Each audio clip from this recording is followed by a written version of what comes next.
She drove at nearly 100 miles per hour. She never touched the brakes, not once. The car's own data recorder confirmed it.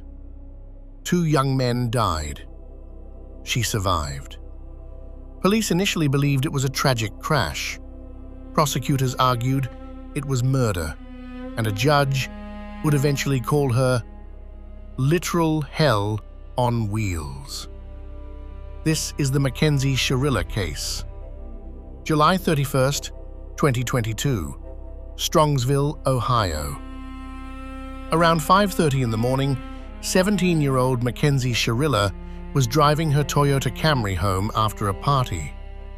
In the car with her were her boyfriend, Dominic Russo, 20 years old, and his friend, Davion Flanagan, 19 years old.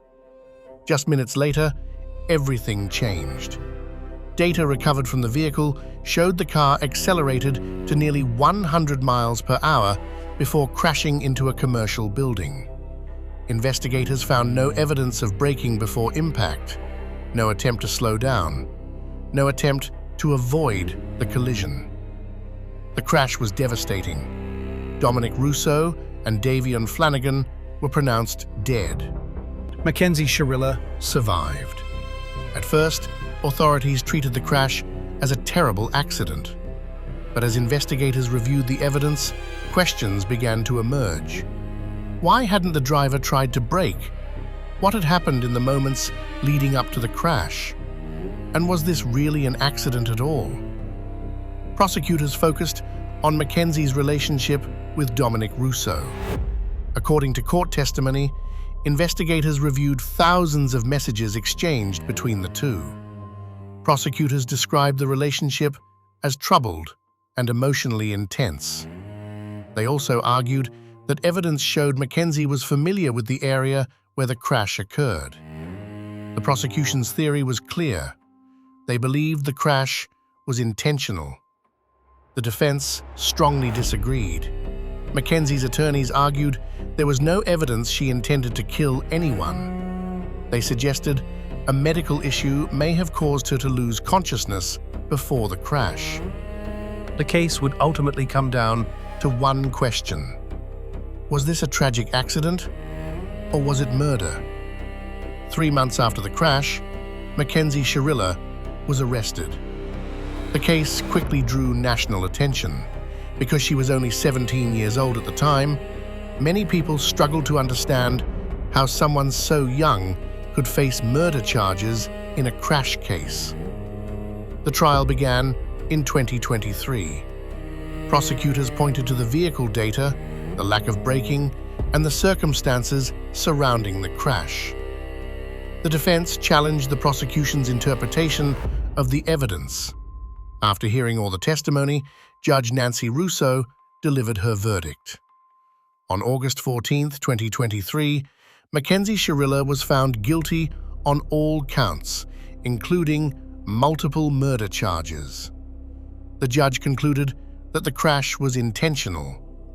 In her ruling, she described Mackenzie's actions as controlled, methodical, deliberate, intentional, and purposeful. She also referred to Mackenzie Shirilla as literal hell on wheels. 1 week later, Mackenzie was sentenced to life in prison with the possibility of parole. Her first parole hearing is scheduled for 2037. She will be in her early 30s. Despite losing his son, Dominic Russo's father later expressed sympathy for everyone affected by the tragedy. He said that keeping Mackenzie in prison forever would not bring his son back. Years after the verdict, the case returned to the spotlight. In 2026, the Netflix documentary, The Crash, introduced the case to a new audience and reignited debate online. For many viewers, it was their first time hearing about Mackenzie Shirilla, Dominic Russo, and Davion Flanagan. The documentary renewed public discussion about one question that has divided people since the beginning. Was this an intentional act or a tragic crash that prosecutors misinterpreted? Even years later, opinions remain deeply divided. But two facts are not disputed. Dominic Russo lost his life. Davion Flanagan lost his life. Two young men got into a car that morning and never came home. Their families were left with a loss that can never be undone. And regardless of where people stand on the verdict, those lives deserve to be remembered. Dominic Russo was 20 years old. Davion Flanagan was 19. May they rest in peace. Follow Midnight Case, because some stories deserve to never be forgotten.